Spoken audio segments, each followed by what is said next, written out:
नमस्ते दोस्तों, मेरे चैनल हार्दिक सहरावत जय माता दी में आपका स्वागत है। आज मैं आपको श्री कृष्ण जन्माष्टमी की व्रत कथा कहानी सुनाने जा रहा हूँ। कृष्ण जन्माष्टमी का महत्व। जब जब धरती पर पाप और अधर्म हद से ज्यादा बढ़ा है, भगवान ने धरती पर अवतार लिया है। भगवान विष्णु किसी न किसी उद्देश्य की पूर्ति के लिए धरती पर अवतरित हुए।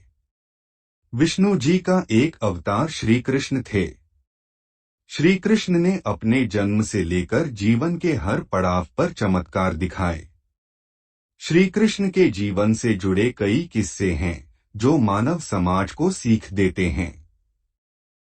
अधर्म और पाप के खिलाफ सही मार्गदर्शन करते हैं। कृष्ण जन्माष्टमी का इतिहास। भारत में कृष्ण जन्माष्टमी का त्योहार बहुत ही धूमधाम और श्रद्धा भाव के साथ मनाया जाता है। हिंदू धर्म में मान्यता है कि भाई कंस के अत्याचार को कारागार में रहकर बहन देवकी ने भाद्रपद के कृष्ण पक्ष की अष्टमी तिथि को अपनी 8वीं संतान के रूप में श्री कृष्ण को जन्म दिया था। भगवान विष्णु ने पृथ्वी को कंस के अत्याचार और आतंक से मुक्त कराने के लिए अवतार लिया था। इसी कथा के अनुसार हर साल भाद्रपद की अष्टमी को कृष्ण जन्माष्टमी का पर्व मनाया जाता है। कैसे मनाते हैं कृष्ण जन्माष्टमी? जन्माष्टमी पर भक्त श्रद्धानुसार उपवास रखते हैं। जन्माष्टमी के दिन पूरे दिन उपवास के बाद रात के 12 बजे श्री कृष्ण जन्म होने पर श्री कृष्ण की आरती करके फलाहार भोजन किया जाता है। अनेक स्थानों पर इस दिन अखंड रामायण का पाठ भी किया जाता है। लोग कृष्ण जन्माष्टमी की कहानी सुनते हैं और रामधुनी भी करते हैं। जो मनुष्य भक्ति भाव से जन्माष्टमी व्रत कथा अथवा जन्माष्टमी की कहानी सुनता है, उसके समस्त पाप नष्ट हो जाते हैं। क्यों और कैसे मनाते हैं दही हांडी? कुछ जगहों पर जन्माष्टमी के दिन दही हांडी का आयोजन होता है। विशेषकर इसका महत्व गुजरात और महाराष्ट्र में है।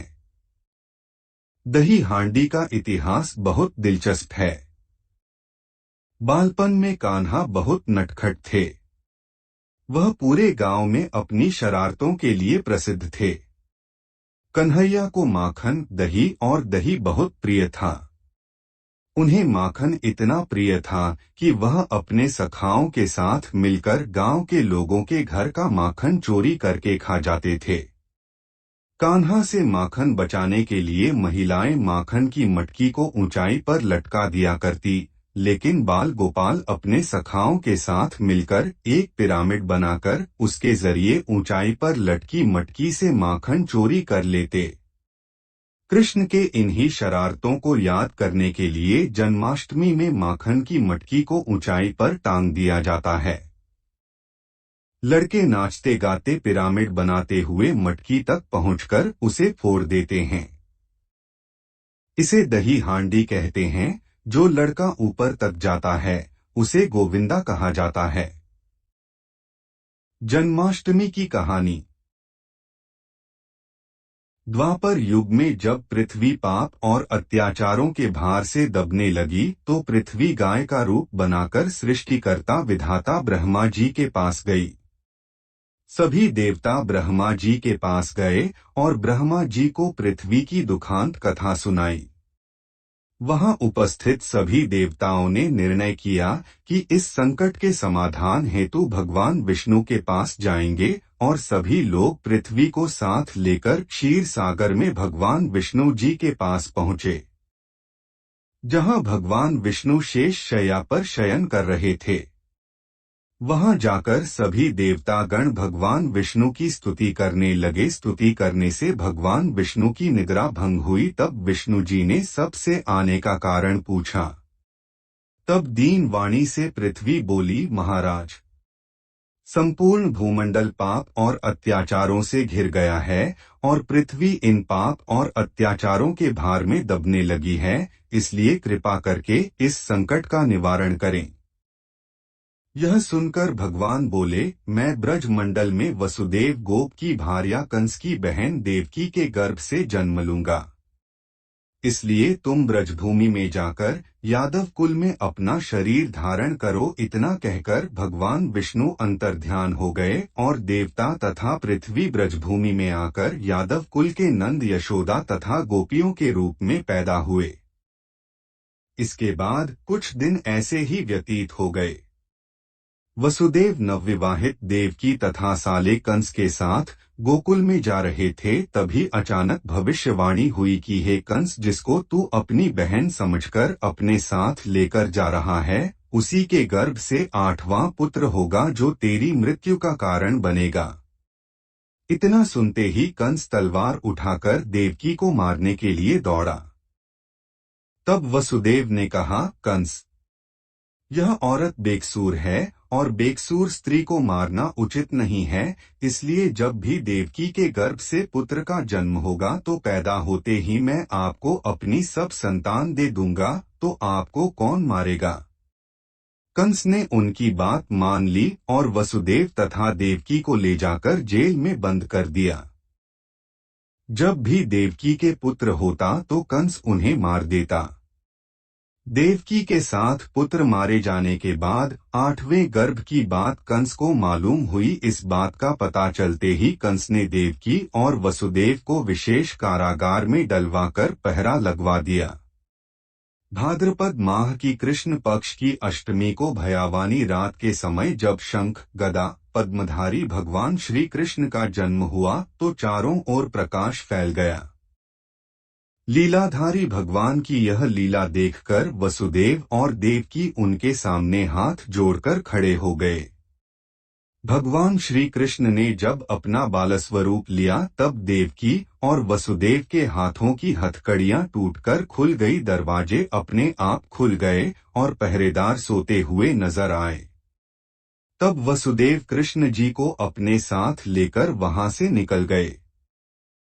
जब वसुदेव ने यमुना को पार करने के लिए अंदर प्रवेश किया तो यमुना का स्तर बढ़ने लगा। भगवान के चरण कमल छूने को लालायित यमुना कृष्ण द्वारा पैर लटका देने पर भगवान के चरण कमलों को स्पर्श कर उतर गई व बिल्कुल घट गई। वसुदेव यमुना पार कर गोकुल धाम पहुंच गए। वहां जाकर खुले दरवाजे और सोई हुई यशोदा को देखकर बालक कृष्ण को वही सुला दिया और सोई हुई कन्या को लेकर चले आए।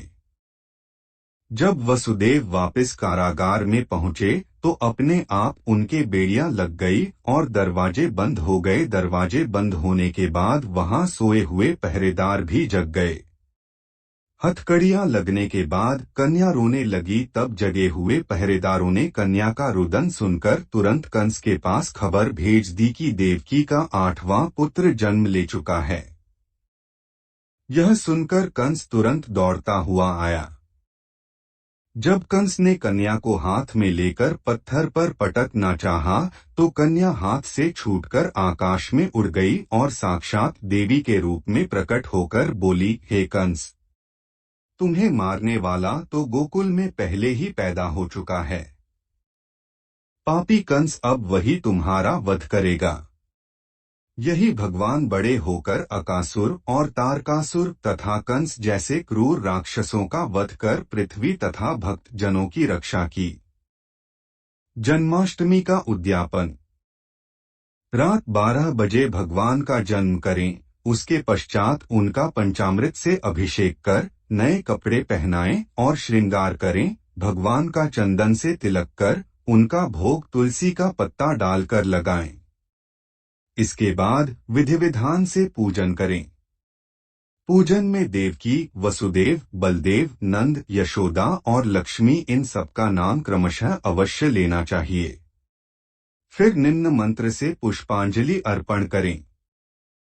प्रणमे देव जननी त्वया जातस्तु वामनः वसुदेवा तथा कृष्णो नमस्तुभ्य नमो नमः।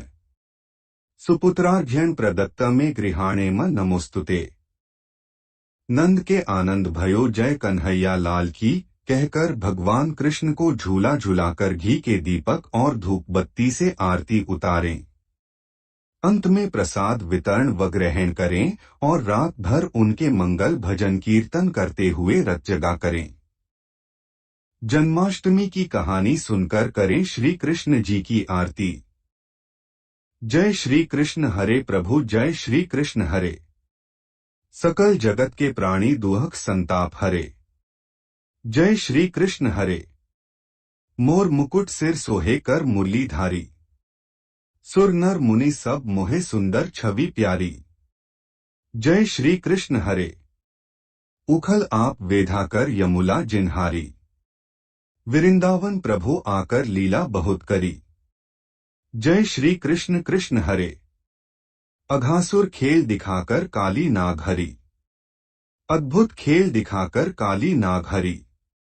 जय श्री कृष्ण हरे।